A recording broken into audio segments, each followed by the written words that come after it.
Madame, Monsieur, bonsoir. Zoom dans Question d'actu ce soir sur ce phénomène inédit d'explosion mortelle d'engins électroniques visant particulièrement le Liban et la Syrie.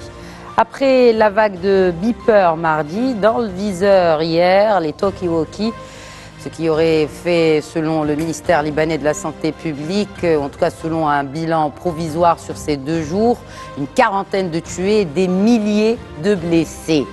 Israël serait à l'origine de ces 2 attaques, mais sans le revendiquer publiquement.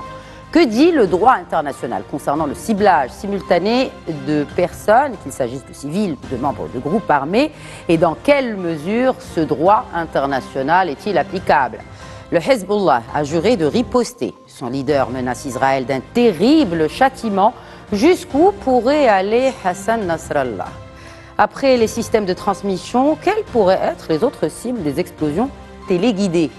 Le Hezbollah lance des centaines de roquettes et de drones sur Israël. Du coup, l'armée israélienne annonce la mort de 2 de ses soldats tués dans le nord du pays. Et par ailleurs, le Conseil de sécurité des Nations Unies se réunit demain vendredi pour discuter des explosions de ces téléavertisseurs à la demande d'États arabes. Cette nouvelle tournure dans le conflit israélo-libanais survient au moment où l'Assemblée générale de l'ONU a massivement soutenu hier une résolution historique rédigée par les Palestiniens et qui exige qu'Israël mette fin à sa présence illégale à Gaza et en Cisjordanie occupée, et ce d'ici 1 an. J'accueille pour le débat ce soir l'expert en sécurité et en stratégie. Bonsoir, colonel Hassan Saoud. Bonsoir, madame. Marhaba, bienvenue à vous sur ce plateau. Merci beaucoup. Également avec nous, le professeur de droit à l'université Mohamed V de Rabat, professeur Mustafa Sahimi. Bonsoir. Bonsoir. Le droit international est questionné sur cette série d'explosions. On y vient. Mais concrètement, et dans la technologie de ces nouvelles attaques visant en tout cas prétendus combattants du Hezbollah, comment ça marche? Quel type de sabotage, colonel Saoud, pour l'expert de sécurité et de stratégie que vous êtes, quel sabotage pourrait provoquer l'explosion de ces appareils, que ce soit des beepers, d'ailleurs qui utilisent encore des beepers, et des talkie-walkie? Peut-être d'abord commencer par quelles sont les sociétés qui ont fourni ou qui ont vendu, parce que c'est là où il y a, à mon avis, des facteurs importants. Ça se situe aujourd'hui entre Taïwan et la Hongrie. Sofia a dit ouvrir une enquête aujourd'hui justement pour déterminer si effectivement cette société bulgare est ou serait impliquée dans ces explosions. Voilà. Et donc, ces instruments, ces outils de communication qui sont rustiques et sur ordre du chef de Hezbollah, on a changé les portables parce qu'il y a de l'intrusion, il y a de la géolocalisation. Ils sont traçables. Pour revenir à un système beaucoup plus rustique. Alors, aujourd'hui, on se rend compte que des outils de communication ont été transformés en outils de guerre, en outils de mort. En bombes. Pour la faire simple, ça a été transformé en bombes à retardement ou bombes à déclenchement. Justement, est-ce que ça a été programmé ou ça a été déclenché à distance? 2 thèses, dans la plus crédible à mon avis, c'est que ceux qui ont déclenché cette attaque de communication ont eu vent que le Hezbollah a détecté quelque chose et ça a été fait à l'improviste. Parce qu'on a un matériel à peu près de 5000, dont 3000 ont explosé. Il paraît que ça n'a pas été programmé pour cette heure-là, mais que le retour d'informations a précipité la chose. Alors voilà comment ça a été fait, des hypothèses. Y a-t-il des explosifs dedans? Y a-t-il un logiciel de surchauffe toute la question est là, mais Est-ce que c'est la première fois? la première fois dans sa dimension géographique, dans sa dimension avec tous les dégâts collatéraux qu'il y a, mais ça a été utilisé avant. On rappelle que Par qui? la France, par exemple, en Algérie, ils ont envoyé un poste radio plein d'explosifs qui a explosé lors d'une réunion. Si Mustafa peut en parler, mais ça a déjà existé. Mais le mode opératoire est inédit, il est sophistiqué, il est complexe, avec les conséquences en termes Qui aurait pu faire ça? C'est Israël qui est évidemment imputé. Et si vous permettez, Bien en sûr, complément professeur de Strémé. ce qui a été dit par mon collègue, il faut distinguer pour ce qui est de l'origine entre les beepers et les talkie-walkie. Oui. Les beepers, c'est évidemment Taïwan, mais Taïwan a démenti en disant que il y avait juste le sigle commercial, si je puis dire, et le logo qui était utilisé. Et c'est la Hongrie qui a été mise en cause dans cette affaire-là. Donc, ça a été commandé par le Hezbollah. Une entreprise hongroise s'appelle BAC. Hein, et ça a été distribué depuis 6 mois. En revanche, pour les talkie-walkie, l'origine, c'est le Japon. C'est intéressant à relever. Le Japon, lequel a fait un démenti, c'est le modèle ICV82, donc de radio portable, c'est ça le talkie-walkie. Et le fabricant, c'est le fabricant japonais ICOM, mais il a fait un communiqué précis disant qu'il avait cessé de la production depuis 10 ans, mais que ça avait été exporté de 2004 à 2015, notamment au Moyen-Orient.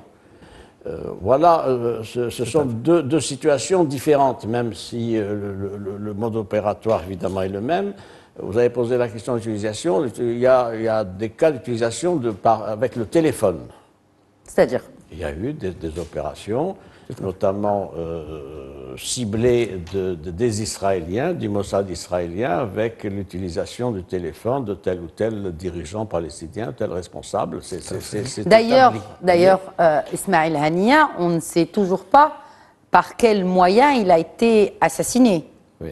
Est-ce que ce ne serait pas une explosion d'un engin aussi qui l'aurait accompagné? En tout cas, il y a beaucoup de flou qui pèsent encore. Au Liban même, un leader iranien a été visé par ça, et en Syrie ça a été fait, mais ça c'est par le téléphone portable. Oui. Là, on a voulu revenir à un outil rustique, et là c'est raté, parce que vous savez, quand vous avez des renseignements solides, vous avez de la technologie d'intrusion très sophistiquée, et vous avez un renseignement humain, parce que vous savez... C'est-à-dire que le Hezbollah serait infiltré? Oui. Certainement. Jusqu'à quel point? D'ailleurs, ça a été reconnu par les responsables de Hezbollah, et notamment les déclarations d'aujourd'hui, d'ailleurs, de Nasreddin, donc, sur ce plan-là. Il a reconnu ceci, que c'était une grande faille dans le système sécuritaire. Sans préciser. Sans préciser. Il faut relever tout de même la sophistication exceptionnelle de ce mode opératoire. Absolument. C'est quelque chose d'exceptionnel. Et c'est un signal fort. Comment? C'est un signal très fort. C'est un signal, et c'est le passage d'un certain type de combat, de lutte, à un autre type. C'est-à-dire que maintenant, il y a une telle psychose au Liban et ailleurs, jusqu'à soupçonner, moi j'ai lu un certain nombre de choses là-dessus, notamment dans les journaux libanais, jusqu'à se méfier des machines à café ou des friteuses, etc. Eh oui, c'est-à-dire qu'il y a une psychose collective maintenant. Mais bon, on ne sait pas qu'est-ce qui va exploser demain. Parce que bon, il y a eu l'épisode des beepers mardi. Mercredi, c'est les talkie-walkie. Aujourd'hui, bon, pour l'instant, il n'y a rien. Il y a eu ce discours de Hassan Nasrallah. Vous l'avez trouvé comment cette fois, Hassan Nasrallah? Parce qu'il a enchaîné les discours depuis le 7 octobre. C'est un discours. Il faut le dire. Que pèsent aujourd'hui les menaces du leader du Hezbollah? Il a parlé aujourd'hui, cet après-midi. C'est un discours que j'ai trouvé conventionnel.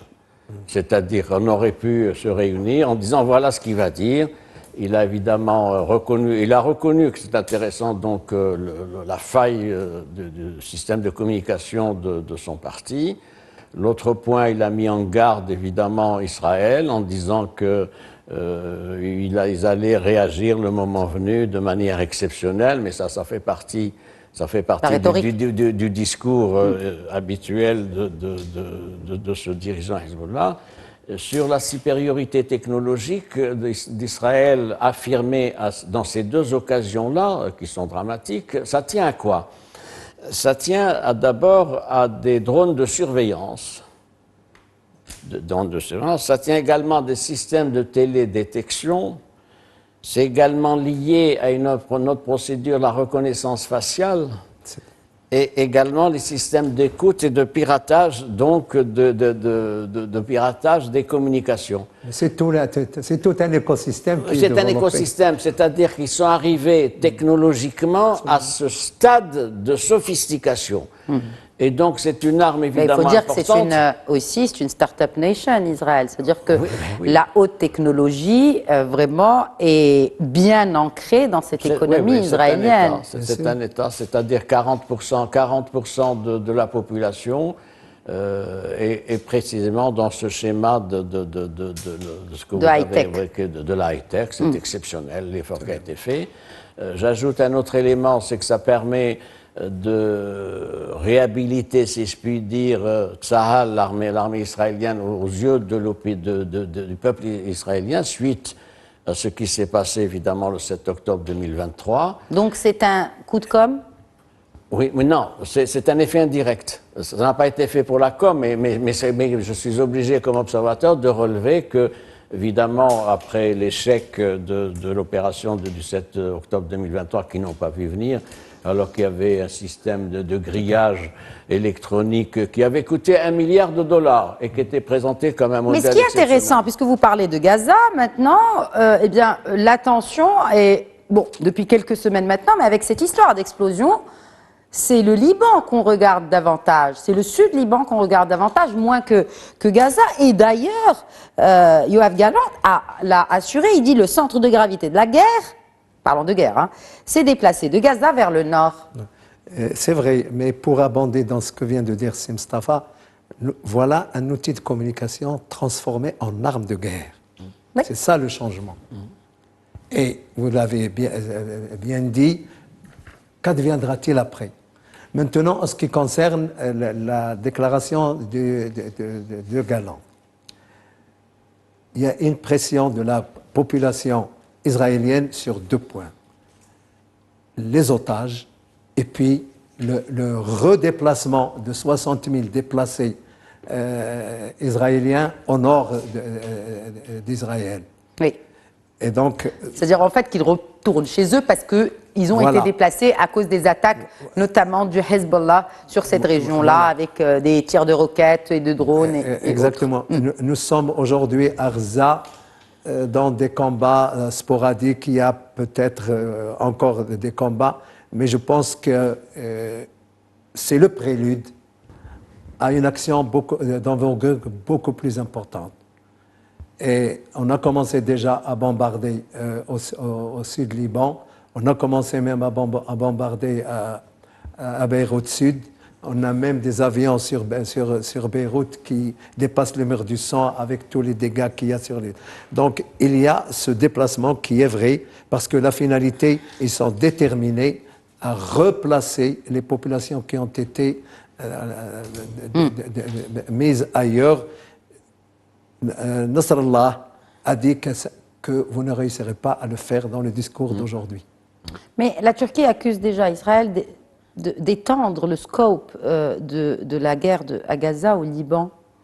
Oui. Est-ce qu'on n'est pas à l'aube, peut-être, d'une opération d'envergure de l'armée israélienne sur le sol libanais? Tout à fait. Pas suivant le même modèle de 2005-2006. Alors, avant cela, en termes de droit international, avant qu'on parle de cela, que prévoit le droit international quand un pays attaque, si on peut appeler ainsi, parce qu'on peut les décrire, ce sont des attaques contre des civils, ou pas? Parce qu'on ne sait pas le beeper dans quelles mains il se trouve. Est-ce que c'est dans les mains du combattant du Hezbollah ou dans les mains de ses enfants mineurs? Enfin, du point de vue du droit international. Il y a deux volets. Le premier volet, c'est qu'évidemment, ce sont des actions terroristes qui sont condamnées par la communauté internationale et un certain nombre d'instruments internationaux. Terroristes parce qu'ils visent des civils. Mais oui, ils ne visent pas c'est pas un combat militaire contre des unités militaires, ça vise des civils, d'où les dégâts, 4000 blessés pratiquement, une quarantaine de morts aujourd'hui, c'était la même chose il y a quelques jours, etc. Deuxième volet qui intéresse le droit international, c'est une agression portant atteinte à l'indépendance, à la souveraineté d'un État indépendant, en l'occurrence le Liban. C'est extrêmement important. Et d'ailleurs, il aurait dû y avoir une réunion d'urgence du Conseil de sécurité à ce sujet s'il avait été saisi, mais il a été saisi pour autre chose. Il a été saisi sur la question palestinienne et sur ce qui s'est passé à Gaza. Et il y a eu donc une... on va voir comment ça va évoluer. Il y a... c'est demain. C'est demain vendredi. Il y a une réunion préparatoire qui se tient aujourd'hui entre la France, le Royaume-Uni, les États-Unis, etc., pour voir comment articuler les choses. Il faut rappeler aussi que... Est-ce que l'ONU peut stopper cela comme le demande le Premier ministre? Le Premier ministre libanais demande à l'ONU de stopper la guerre technologique contre son pays, guerre menée par Israël. Est-ce que l'ONU est capable d'arrêter cette guerre? Alors, je vais vous répondre. Vous avez parlé des problèmes donc des populations déplacées, les 60 000 Israéliens déplacés du fait de la situation de conflictualité créée depuis le 7 octobre 2023. Il faut rappeler, puisqu'il faut faire du droit, qu'il y a eu une résolution de l'Assemblée générale des Nations unies, la résolution 1701 de 2006, qui fixait un certain nombre de paramètres à propos précisément de cette zone. C'est ce qu'on appelle la ligne bleue. C'est une zone donc qui prévoit deux choses. La résolution prévoit deux choses. D'abord, le déploiement de l'armée libanaise et d'une force multinationale, donc d'interposition entre les deux pays, Liban donc et Israël. Le retrait de Hezbollah au nord du fleuve Litani et un retrait donc sur 30 kilomètres. Il faut être précis. Alors pourquoi ça bloque, le problème du cessez-le-feu bloque à Gaza? Parce que les Israéliens ont proposé, ils ont fait une concession, ils ont dit 10 kilomètres. Le Hezbollah a refusé en disant non, il n'est pas question de 10 kilomètres ou pas 10 kilomètres, il n'est pas question du retour des populations israéliennes déplacées. Et il y a eu donc, il y a 5 mois, une réunion à huis clos du Conseil de sécurité, le 21 mars 2024, précisément, qui s'est préoccupé de l'escalade qu'il y avait à Gaza et qui a posé le problème de la sécurisation donc de cette zone. Ça pose deux problèmes. Ça pose le problème du renforcement. Vous savez qu'au Liban, il y a une force internationale de maintien de la paix, la FINUL, mais elle n'a pas beaucoup de moyens et son bilan est tout à fait médiocre. Et puis il y a le problème de l'armée du Liban. C'est-à-dire que l'interposition, les forces d'interposition seraient mixtes. D'un côté, la FINUL onusienne, donc les casques bleus, et de l'autre côté, l'armée libanaise. Mais l'armée libanaise n'est pas en état, aujourd'hui, d'assurer quelque chose pour ce qui est de cette mission. Donc voilà un peu le tableau du point de vue du droit international. Je pense qu'il faut préciser une chose concernant ce matériel. Les beepers sont détenus par les combattants du Hezbollah d'un certain rang. Oui, évidemment. Les talkie-walkie, c'est un stade en bas. Donc il faut le préciser. Et puis, ce matériel est détenu par des militaires. Ça pose ce problème-là dont vous avez parlé. Du coup, comment ils vont faire pour communiquer dorénavant? Ils sont souris. Non, mais parce qu'il y a vraiment la question qui se pose. Parce que là, il n'y a pas d'utilisation téléphone portable parce qu'ils sont traçables. Oui. Les beepers sont visés et détruits, ou autodétruits, on ne sait pas comment ça marche. Pareil pour les talkie-walkie. Donc, du coup, comment... Vous avez une armée qui est sourde et muette. La communication joue un rôle dans le combat. Mais ça fait partie d'une ère de la guerre aussi. Est-ce que ça pourrait toucher aussi les factions du Hamas? Non, je pense qu'ils n'ont pas ce matériel-là. Oui. Ah. Ils n'ont pas ce matériel-là. Le matériel est réservé au Hezbollah. Quelques gardiens de la révolution iranienne, vous savez que l'ambassadeur iranien à Beyrouth a été touché, ça veut dire il a même perdu, il aurait perdu un œil. Donc vous avez les Iraniens et il y a d'autres renseignements, madame, qui disent que le Hezbollah d'Irak a été touché aussi parce qu'ils sont détenteurs de ce matériel. Vous savez, c'est 5 000 et c'est 3 000 qui ont à peu près explosé. Donc, pour faire cette distinction, sauf que tout matériel dont vous donnez juridiquement une destination de combat devient une arme. C'est un gros En parlant d'armes, justement, il nous reste 3 minutes, messieurs. En parlant d'armes, l'Assemblée générale de l'ONU vote pour des sanctions et un embargo sur les ventes d'armes à Israël. Mais tout ça... Oui. C'est l'Assemblée générale qui est du 17 septembre. Il y a eu donc la condamnation de l'occupation illicite des territoires palestiniens. C'est une première. Hein. Tout à fait. Mais il n'est pas contraignant. Mais ça reprend, non, ça, oui, bien ça sûr reprend l'avis, si vous le permettez. Mais c'est une première. Ça reprend l'avis de la Cour internationale de justice de juillet dernier, qui avait exactement utilisé la même formulation. Le vote a eu lieu au sein de l'Assemblée générale, donc avec 124 voix pour, 14 contre et 43 abstentions. À noter que c'est une résolution non contraignante, mais politiquement, ça compte malgré tout. C'est à prendre en charge. Qui pourrait quand même appuyer une résolution comme celle-ci? Mais vous avez le veto américain. Mais au Conseil de sécurité. Et au Conseil de sécurité, vous avez... Est-ce qu'en période électorale américaine, une résolution telle que celle-là, où l'Assemblée générale peut contraindre Israël à... Ça ne jouerait pas en faveur du clan démocrate, en tout cas. Les deux, parce que bon, les deux sont alliés. Oui, mais c'est une administration qui est en place aujourd'hui et qui refuse une résolution qui mettrait fin au conflit.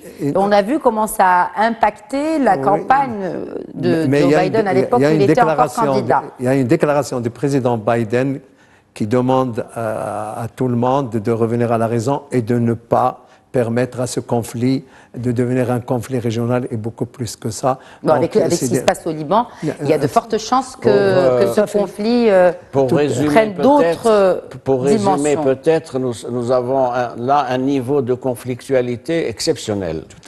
Pour autant, l'hypothèse dominante, c'est que ça ne va pas aller jusqu'à la conflagration dans la région du fait de l'influence américaine.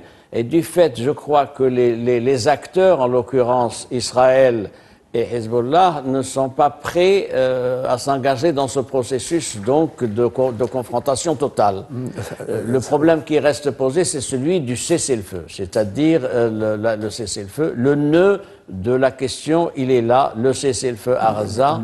Et il y a une relation entre la recherche d'un cessez-le-feu et l'imposition éventuelle d'un cessez-le-feu à Gaza et ce qui a été fait par les Israéliens, notamment donc au Liban. Mais une chose est importante, le cabinet de guerre israélien a donné son aval pour la réinstallation des déplacés dans le nord.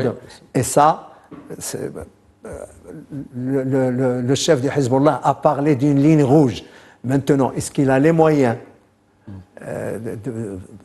il a des capacités de nuisance, certainement, mais dont l'ampleur ne sera pas. Mais il ne pouvait pas dire autre chose. Oui. Il ne pouvait pas dire autre chose, mais c'est important que cet élément du replacement des populations israéliennes, comment ça va être appliqué par le cabinet militaire israélien. Je crois que c'est important. C'est un élément de désordre et d'interrogation dans les semaines et les mois à venir. Il y a un problème qui est important à souligner. Il faut savoir parmi les morts et les blessés, et je présume qu'il y a beaucoup plus de militaires que de civils. Oui, parce bien. que ceux qui détiennent, effectivement, des plus. Et donc, si on est à 3 000 blessés, ça veut dire que le Hezbollah, qui compte 20 000, 25 000, il est amputé dans les effectifs combattants. Je pense qu'il n'aura pas les moyens de faire ce qu'il dit. Maintenant, la situation est à suivre. Mais il y a un risque, mais je pense que le Hezbollah a été très touché dans son personnel et puis dans son organisation, absolument, dans son système de communication ouais. et dans ses capacités opérationnelles. Tout à fait. Exactement. Et puis, on va certainement voir une évolution dans les heures, les jours qui viennent. Parce que on ne s'attendait pas quand même à ce qu'il y ait ces attaques sur les talkie-walkie hier. Bon, pour l'instant, aujourd'hui, il n'y a rien eu à l'heure où nous tournons cette émission. Mais en tout cas, c'est sûr que ce conflit est loin d'être terminé. On parlait de quelques mois, mais là, c'est en train de, malheureusement, frôler les 12 mois. Donc, une année depuis ce 7 octobre et entraîner d'autres conflits. Dans la région. Exactement. On n'a pas parlé de la Syrie, mais en tout cas, la Syrie a également été visée. Merci beaucoup, Mustafa Shimi. Merci, colonel Hassan Saoud. C'est un plaisir toujours de faire ces émissions en votre compagnie. Merci à vous de nous avoir suivis pour votre fidélité à cette émission. Très bonne soirée.